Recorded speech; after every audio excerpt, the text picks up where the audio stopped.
loving 17. You know what, though? 15, it's so hard because so much has happened. I think that 14 or 15 is good. It's a really good age. 16 is actually pretty magical too, because it's like you're confident of things. Like when I was like 13 or 14, I didn't know enough to be insecure. Like I didn't know that it was considered a bad thing to be unique. Like, and I'm still back to that place of being like, I'm so proud of myself for being such an individual and not relenting as far as the things that I believe and the things that I stand for is very like, it's very individual, and that's something that I'm really proud of. But right when you hit kind of like 14 or 15, you reevaluate things, and you're like, oh my gosh, like this is important to me for this reason, and you know, you see the beauty in the littlest things, you know, just like watching a candle flicker and just like watch it jump just of its own accord. It sounds like the most mundane, like boring thing in the world, but like when you really look at it and there's like dust flying around in the air, it almost looks like crystals like all glowing off of each other. And that's just something that you would totally pass by, but that hit me when I was like 15 or 16. So it's a really good age. Right now at 17, boys seem to think that they know everything. And I don't, well, yeah, I don't like it. And girls do too. We're pretty catty, so it just kind of depends. But I really liked. There's something beautiful about every age. Yes, my favorite quote. Okay, one by Katharine Hepburn, which is, "I never lose sight of the fact that just being is fun." I like that one. There's one from Almost Famous that says, "The only true currency in this bankrupt world is what you share with someone else when you're uncool." Zooey Deschanel, as far as acting quotes, I adore Zooey Deschanel's quote about just the way that she thinks about acting. I adore. She goes, "I don't want to be a babe. I don't want vanity to ever get in the way, because I think to maintain that, you have to be aware of yourself all the time, and that gets in the way of acting. My job's not to be the most beautiful person. My job is to be the best actor I can be." And that's something that I really keep important. You know what I mean? Like, I would much rather be going over my lines than, like, getting my makeup touched up. Because my job's not to be, like, this bombshell. It's just to really communicate or entertain. Or, like, you know, if it's Disney, if it's Sweet Life, right? It's a little more fun and, like, total sitcom-y. And Bailey's, she's just, like, a little more character-y. And my job is to really bring her to life. Not as much, like, be super attractive. Like, yeah, no. Yeah. That's not why I'm an actor. And then Coco Chanel, here's a real, I like a lot of Coco Chanel quotes, but this one is, "Elegance is not the prerogative of those who have just escaped from adolescence, but of those who have already taken possession of their future." And I completely agree with that. I think that's the same thing with maturity. I think people are like, "Oh, I'm so mature," because they're trying to grow up too fast, and then they, like, wear super revealing clothes or whatever, and that's even when I was in middle school. I was like, why? Like, why as a 13-year-old are you wearing clothes like that? And like, cover it up. It's no, like, that doesn't make you mature. It actually makes you maybe even more immature, because that's what you think maturity is, and like elegance and class is, you know. So I think that it's just all about taking control of your future and really going for it. And I love all trust few, do wrong to no one. And I love Bette Midler. "I always try to balance the light with the heavy. A few tears of human." Why am I even speaking right now? "A few tears of human spirit in with the sequins and fringes." Bette Midler.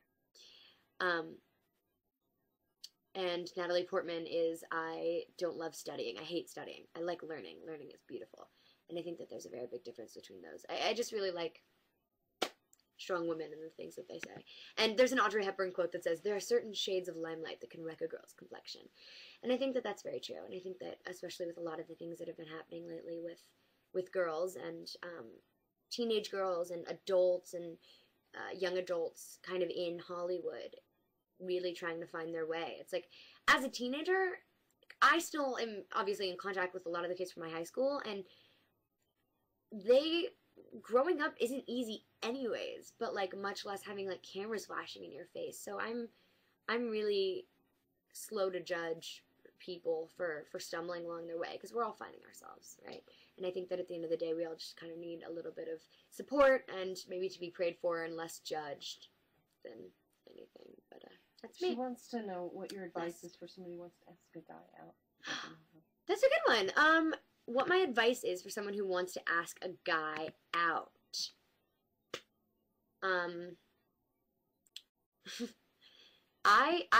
Don't. I think that you should be, as a girl, if guy is any type of, like, guy, like the way that a guy should be, I think that they should, you know, man up and approach you. And I mean, you should definitely be approachable and let them know that, you know, you're interested in them. And I think that smiling at them or things like that, but not being too accessible. Don't, like, put yourself right in front of them and be like, hey, how are you? Hey, how are you? Hi, it's so good to see you. Do you guys want to hang out soon? Do you want to hang out? Just call me, okay? Just call me. We'll hang out. Like, you know, that has never done anything good for me as a in a relationship. And I'm kind of a strong person anyways. I'm like, whatever. If he's worth the time, he'll totally... And that was actually something I was going through recently. Is like, I'm right in front of you. You know? You can ask me out if you'd like to. And if you're not going to, then either you're narcissistic or I'm not your type. Either way, I'm completely okay with that. Whatever. But I would rather be unloved by a guy than underappreciated, if that makes sense. Write that down. Live by that. That's what I'm about to do. I really like that vibe. All right. Last contest. No, wait. Second to last contest. Contest for the last wishes poster. Okay, ready? What is your favorite line from 16 Wishes? Go. Let's see. Do you like Grace Potter?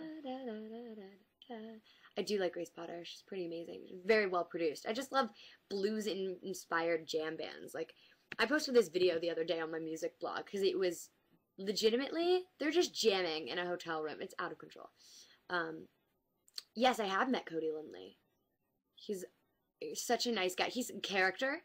It's impossible to not have fun around Cody.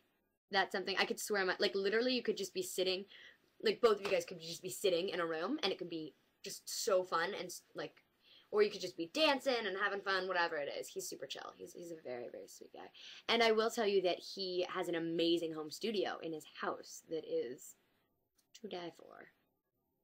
De Niro or Al Pacino? De Niro or Al Pacino? Wow. I would say Pacino, but yeah. I really like comedy though, and De Niro's, I don't know. Abby Jensen creamed you.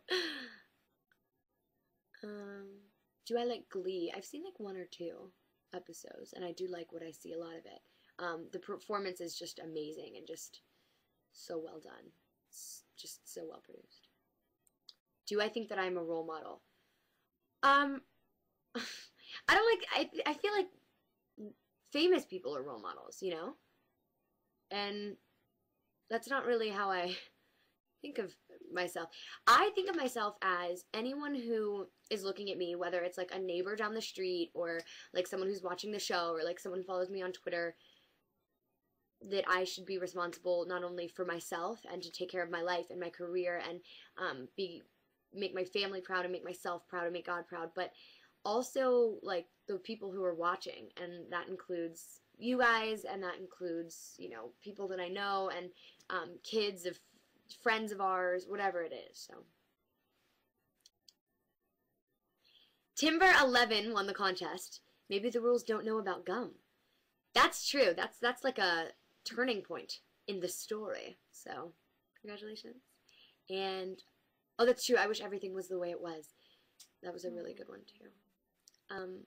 Really quickly, have you guys ever had a wish that you made that like did come true, and you wish that you could repeat the day over again? Or maybe you like went to a party and you thought it was going to be amazing and it was actually like super awkward or something like that.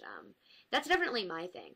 I'm such just an inherently, where I come from, I don't do crazy, I'm artsy and I'm like out there, but I don't do like quite wild things. So like if I get invited to a party, I'm like, oh, fun, it's like a birthday party, and like there's gonna be like cake and whatever, and so I'm there and people are like doing certain things, and I'm like, oh, why, no, and like I leave.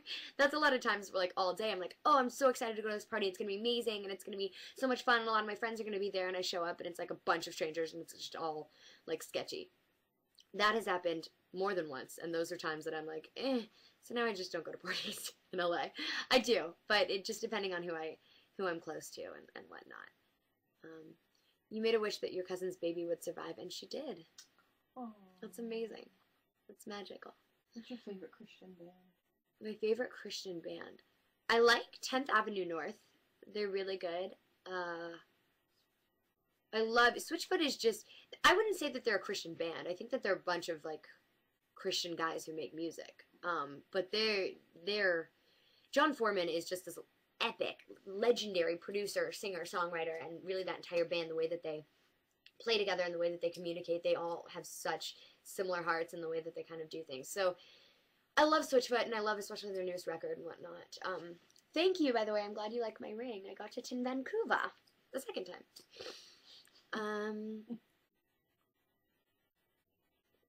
Abby and Jay is so cute. I want my own Jay. I got that kind of relationship with my friend. I will tell you, Abby and Jay was such a good... I was so much in love with the concept of Abby and Jay. And Jean-Luc, who plays Jay, is still one of my good friends, and I hang out with him, and it's never ever been like that with me and him. But we could literally hang out after not seeing each other for 3 months and be just best friends and say the same things at the same time. He's phenomenal. But just that relationship was amazing to me, and I know what it's like to be, like, from Jay's point of view, like, in love with your best friend, and they just don't get it. And so, yeah, I have a guy best friend, or I had, I guess, a guy best friend who I was, like, really, really digging, and it was, like, a year or something, off and on, where it just didn't click with him, and I was like, all right, then. So, I was like, honestly, it was kind of goes back to what I said earlier about, like, if you're right in front of someone and they don't notice it, a lot of times they just do need to know, or maybe do, because that's how it was with me, is that one day, I just, like, it clicked, and I opened my eyes, and I was like, oh, he's amazing, and, like, I love the way we hang out, but it's always really hard, because you never want to, like, ruin a friendship, so I'm so glad it happened with Abby and Jay, and it was so much fun to watch that, and kind of let that happen, and play that, so. What is my favorite candy? I like all sorts of chocolate, Keith bars, and things like that. All sorts. Do I hate my posers? No. I get very confused by it.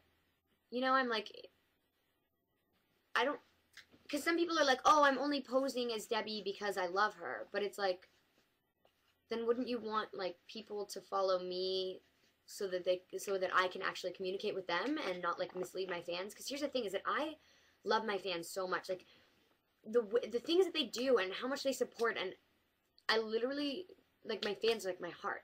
And then when people like mislead my fans and lie to them and put them in danger, like by putting their information on the web and things like that, whether it's a poser or like whomever, I'm not okay with that. And so I personally don't have anything against posers. It's like whatever. But when they start messing with my fans, that's what really, really ticks me off. And I'm one of those people that's very, like, protective about the people I love. So, like, if you mess with, like, my brother or, like, my family, I get very, like, hardcore. I could bite you. No, I'm just kidding. But I do get very intense for the people that I love, and my fans are absolutely no exception. And I think that when posers mislead them, it really, really ticks me off. All right, so do I have 200 viewers? Well, she's not counting it. Oh. So you're just going to have to do it anyway, right? Show them the poster? Oh, wait. Let's do this first. Grand prize. Oh, that's a good one.